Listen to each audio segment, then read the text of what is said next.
Hi, and thanks for stopping by again. So, I wanted to talk about reclamation, reclaiming a part of your past. Now, as many of you know, I spent 4 years living in a van, traveling around the country with my ex-creep and two very small children. We were folk musicians and storytellers, and I did get to see all of lower 48 pretty much, and it was lovely and a fairy tale in so many ways. But it's also made road trips complicated. We all know that there are triggers when we hear news, or if we hear a story about abuse, or we hear about someone that's been harmed, or even hear a song that reminds us of something.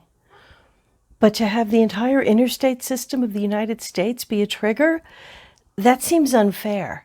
And while, yes, I've done quite a bit of distance driving on my own, this was truly the first time, especially the first time since the trial and him going away, that I had an opportunity to get out on the road and drive by myself.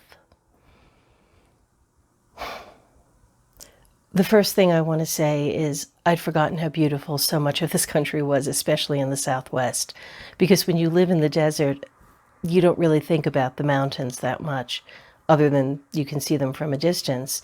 And even the ones down in the Sonora Desert are very different than the ones up in the high country.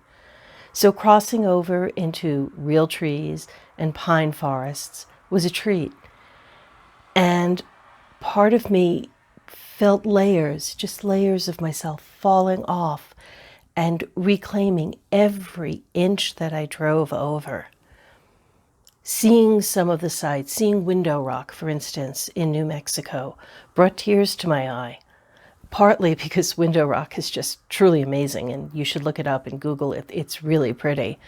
But partly because I remembered stopping there and things that happened while we did. And part of the trip was I was in control of the music. I got to choose what to listen to and when. I got to decide if I wanted to hear a music or listen to NPR radio or listen to a podcast or nothing at all. That was in my control. I could decide when to stop or if I would stop. And in point of fact, I drove from where I live near Phoenix all the way to Albuquerque in one shot. And yes, that's partially insane, but remember, I'm a distance driver and I love driving. And that part was amazing. And driving up to Taos through those mountains next to the river, I can't even begin to tell you what that meant to me. Reclaiming every bit of scenery, every outcropping of rock, and feeling as though it was okay. It's okay now. It's safe. I can overlay all of those memories and I can make that past prettier. I can rewrite things in my brain because time is not linear, and I was able to do that. And spending time away, yes, I worked all week remotely, and that was wonderful and it was fun. But spending time away from my normal environment, looking out at different mountains, gave me a chance to pause, reflect, and reassess. And as you'll see in the next part of this video, standing at the Rio Grande Gorge, I was able to reclaim even more. And yes, I'm crying a little bit, but these are happy tears. These are tears of new strength and newfound courage. And now that I know that I can drive, and I know that as long as I'm judicious about it, I'll be able to work remotely. Watch out if you're within an 8 or 10 hour radius of where I live. I might be coming for you soon. Thanks. Stay tuned for part 2.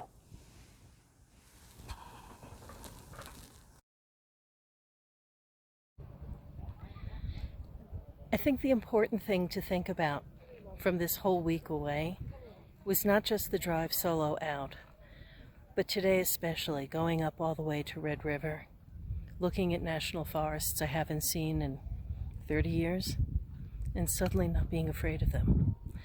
Suddenly, everything was making sense, and feeling like maybe, just maybe, reclaiming a part of the past without the horror story, without the fear. You can't beat that. And it is so beautiful here. So incredibly beautiful. I've been very lucky. Lucky to have survived, and lucky to get to share this with you.